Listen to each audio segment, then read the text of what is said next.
పవన్ కళ్యాణ్ ఆ రోజున మేము అధికారంలో ఉన్నప్పుడు ఎలా మాట్లాడారు. మహిళలు మాయమైపోయారని చెప్పాడు. మేము వస్తే అది చేస్తాం ఇది చేస్తాం చిందులు దొక్కాడు.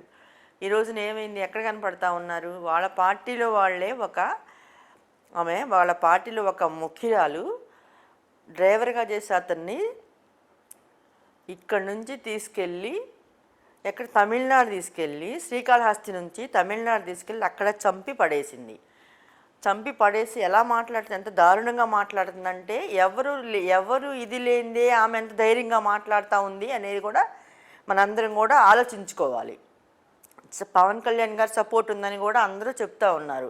వీళ్ళిద్దరు కలిసి ఫొటోస్ కానీ ఏదైనా కానీ పవన్ కళ్యాణ్ గారు సపోర్ట్ ఉంది కాబట్టి ఆమె అంత ధైర్యంగా మాట్లాడుతుంది అంటున్నారు. ఈ రోజున డ్రైవర్కి వాళ్ళ ఫ్యామిలీకి అన్యాయం జరిగింది కాబట్టి చంద్రబాబు నాయుడు గారు ఇది పరిశీలన చేసి ఎవరైతే దోషులు ఉంటారో వాళ్ళకి శిక్ష కఠినంగా విధించాలని చెప్పి మీ ద్వారా నేను చెప్తా ఉన్నాను. పవన్ కళ్యాణ్ గారు ఆ రోజు మాటలు ఏమైపోయినాయి, ఈరోజు పవన్ కళ్యాణ్ కూడా నిలబడి ఆమె జనసేన అని వెనకేసి రాకుండా ఇప్పుడు ఇది చంపారు కదా, నిన్న డ్రైవర్ని చంపి ఇచ్చేశారు కదా, అది నిజంగా ఎవరైతే చేశారో వాళ్ళకి శిక్ష పడాలి.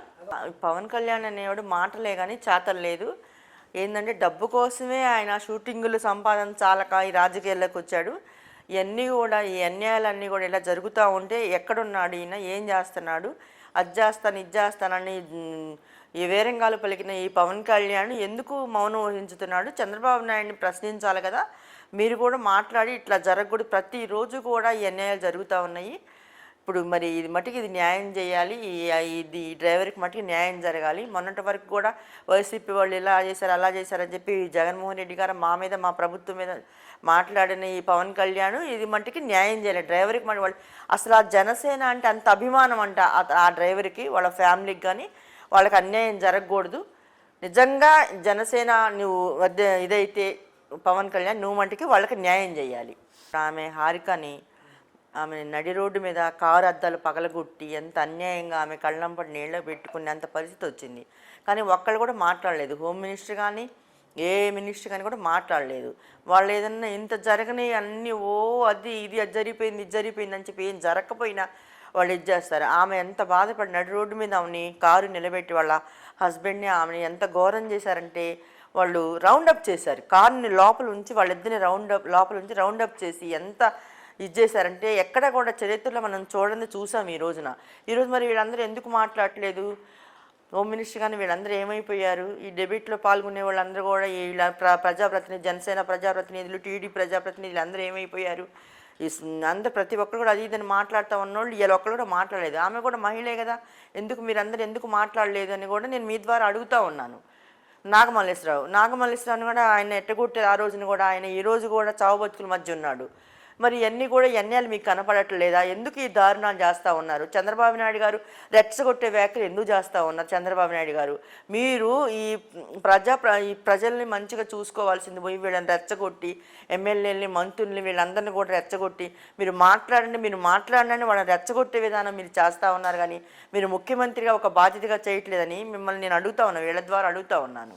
అంటే మా పార్టీలో ఉండి అసలు ఏ రాజకీయం తెలియదు వచ్చి మా పార్టీలోకి వచ్చి ఏ రాజకీయం తెలియపోయినా ఒక్కసారి ఎమ్మెల్యే గెలిచి ఇప్పుడు మళ్ళీ మామూలుగా వేరే పార్టీలకు వెళ్ళి మళ్ళీ అక్కడ ఏది డబ్బు కోసం అది లబ్ధి పొంది ఇవాళ మా పైన పార్టీ పైన జగన్మోహన్ రెడ్డి గారి పైన అలా ఎలా మాట్లాడుతున్నారంటే ఎలా మాట్లాడగలుగుతున్నారో అర్థం అవట్లేదు. పార్టీకి సంబంధించిన వ్యక్తే కదా, ఆయన అంత మంచి చేసి ఉంటే అందరు నిజంగానే ఎందుకని బయటకు వస్తారంటారు పార్టీని విడిచి? ఎందుకంటే డబ్బు ఇప్పుడు టీడీపీ వాళ్ళు ఉన్నారు, డబ్బు ఆశ చూపించారు కాబట్టిగా ఇప్పుడు వీళ్ళందరూ కూడా అట్లా డబ్బు కోసం ఇదైన వాళ్ళే కదా. ఇప్పుడు నిన్న నేను అది మాట్లాడినప్పుడు వేరే వాళ్ళు వచ్చారు, టీడీపీ నుంచి వచ్చారు, మా పార్టీ నుంచి వెళ్ళిన వాళ్ళు వచ్చారు. నన్ను మాట్లాడనీయట్లేదు, ఎందుకు వాళ్ళ నిజాలు బయటపడతాయి అని చెప్పి వాళ్ళు నన్ను మాట్లాడి కూడా నా గొంతు నొక్కేయాలని చూశారనమాట. ఇప్పుడు సివిఆర్లో కూర్చున్నప్పుడు నా గొంతు నొక్కేయాలి, నేను మాట్లాడింది ప్రజలకి వినపడకూడదు. ఎందుకంటే ఆ రోజున ఉన్న మాటలు ఈ రోజున లేవు, వైఎస్ఆర్సీపీలో ఉన్నప్పుడు మాటలు ఈ రోజు లేవు. ఎందుకు డబ్బుడికి అమ్ముడు పోయి ఇలా తయారవుతున్న ప్రతి ఒక్కరికి నేను చెప్తున్నా, డబ్బు కాదు, మనం నిజాలు వాస్తవాలు బయటికి తీసుకెళ్ళాలి ప్రజల్లోకి. నిజం అనేది మనం మాట్లాడాలి, కానీ డబ్బు మనకి ఎప్పుడు అది సహకరించదు. అన్నిట్లోనూ మనకి డబ్బు కాదని మీ ద్వారా నేను చెప్తా ఉన్నాను.